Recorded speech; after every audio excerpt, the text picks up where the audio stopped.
Salam sejahtera Malaysia, tuan-tuan dan puan. Satu artikel panas, satu artikel menarik dari Sinar Harian. Artikel bertajuk Ahmad Zahid, beri pelaburan RM10 juta, bukan pinjaman. Kenyataan dari Datuk K.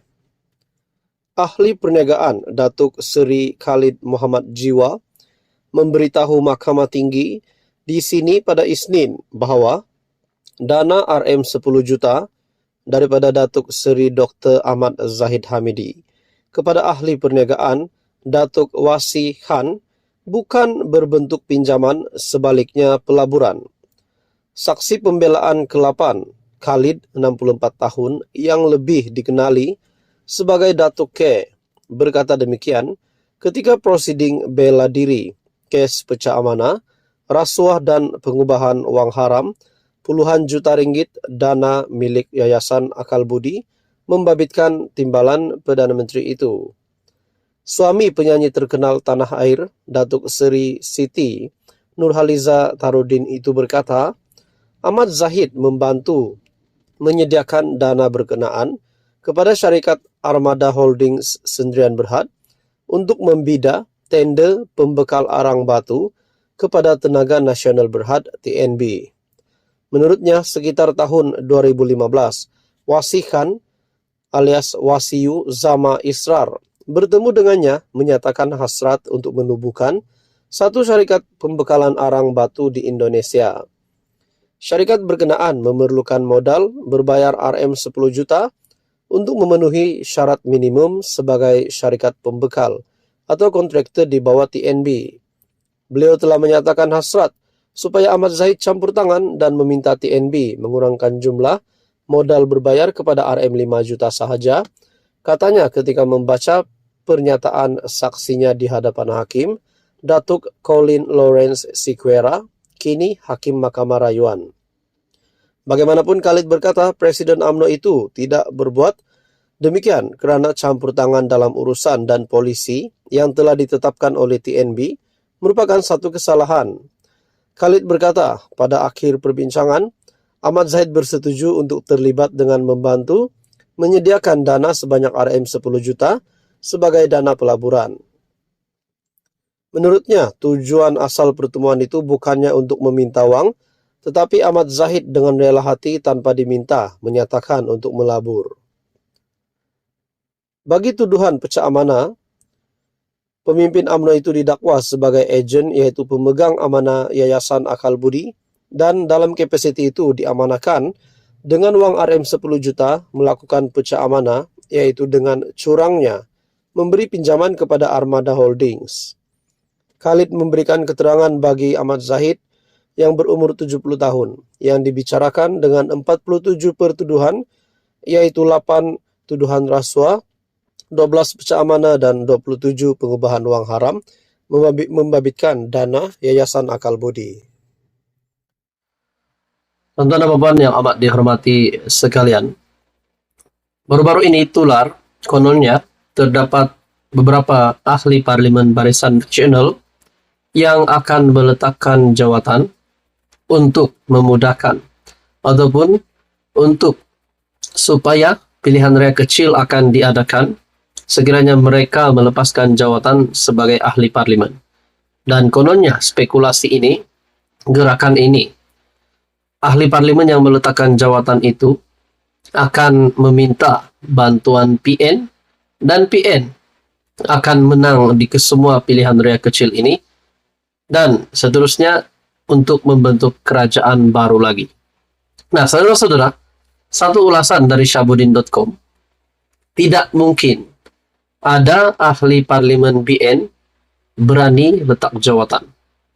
Saudara-saudara, baru-baru ini ada yang kata 10 MP BN akan meletakkan jawatan. Yang terkini pula adalah 7 MP BN. Persoalannya, kalau 20 MP BN sekalipun nak letak jawatan, kalau mereka sanggup untuk melepaskan jawatan sebagai ahli parlimen, mereka akan tetap lakukan. Tetapi sehingga hari ini, sudah hampir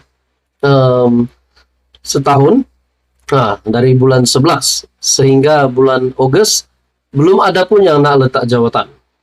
Dalam artikel ini ataupun ulasan dari syahbudin.com, entah sudah kali yang keberapa, kini sekali lagi muncul perkabaran kononnya ada sejumlah ahli parlimen BN akan meletakkan jawatan dengan tujuan untuk menjatuhkan kerajaan perpaduan. Kali ini dikatakan ada seramai 7 MPBN akan berbuat demikian. Diberitakan mereka akan meletakkan jawatan bagi membolehkan PRK diadakan, dan selepas ahli-ahli parlimen berkenaan menang semula, mereka akan segera bekerja sama dengan PN untuk menggerakkan pertukaran kerajaan. Walaupun tidak disebut identiti siapa 7 ahli parlimen itu, mereka terbabit difahamkan ialah 4 dari Johor dan masing-masing 1 dari Pahang, Sabah, dan sebuah negeri di sebelah utara. Memandangkan jumlah ahli parlimen BN hanya ada 30, 26 UMNO, 2 MCA, dan masing-masing 1 daripada MIC dan PBRS. Barangkali tidaklah terlalu sukar meneka siapa 7 ahli parlimen berkenaan. Nah, saudara-saudara, tuan-tuan dan puan, kabar angin ini tidak tahu dari mana maklumat ini didapat. Tetapi adakah tidak kisahlah 10 ataupun 7 MPBN ini sanggupkah mereka untuk melepaskan jawatan mereka sebagai MP? Dan adakah sekiranya PRK diadakan semula? PRK diadakan, adakah mereka boleh menang semula? Dan kononnya di dalam ulasan ini, adakah mereka akan betul-betul bersama dengan PN? Nah, semua ini benar-benar gantung. Saudara-saudara, sebagai respon awal kepada perkara itu, Presiden UMNO Ahmad Zahid mengatakan semuanya hanya kabar angin semata-mata. Kenyataan Zahid Hamidi itu boleh dikata hampir 100% adalah benar. Kalau kabar angin ini hanyalah, kalau perkara ini tular, 7 MPBN ataupun 10 MPBN akan meletakkan jawatan dan sokong PN. Tetapi Presiden ataupun pengurus CBN sendiri membuat pengakuan bahwa semua itu kabar angin. Maksudnya, musnah lagi cita-cita ataupun harapan Mahyadin dan Hadi untuk menjadi kerajaan. Dan yang peliknya, mereka sangat taksub, pembangkang, sangat taksub untuk menjadi kerajaan, sedangkan itu akan membuat ramai pelabur tidak senang untuk melabur kalau balik-balik tukar kerajaan. Sedangkan kerajaan hari ini, bagi saya, boleh diteruskan tanpa ada masalah pun. Padahal PRN baru-baru ini pun, PN tidak mampu menang 6-0. Walaupun memang tidak dapat dinafikan kemenangan kerusi banyak berpihak kepada PN, tetapi keputusan adalah 3-3.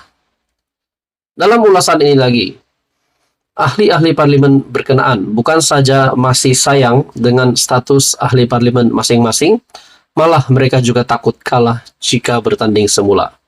Selama ini hidup mati mereka dalam perjuangan adalah dengan menumpang nama UMNO, bukan atas kekuatan pribadi yang dimiliki.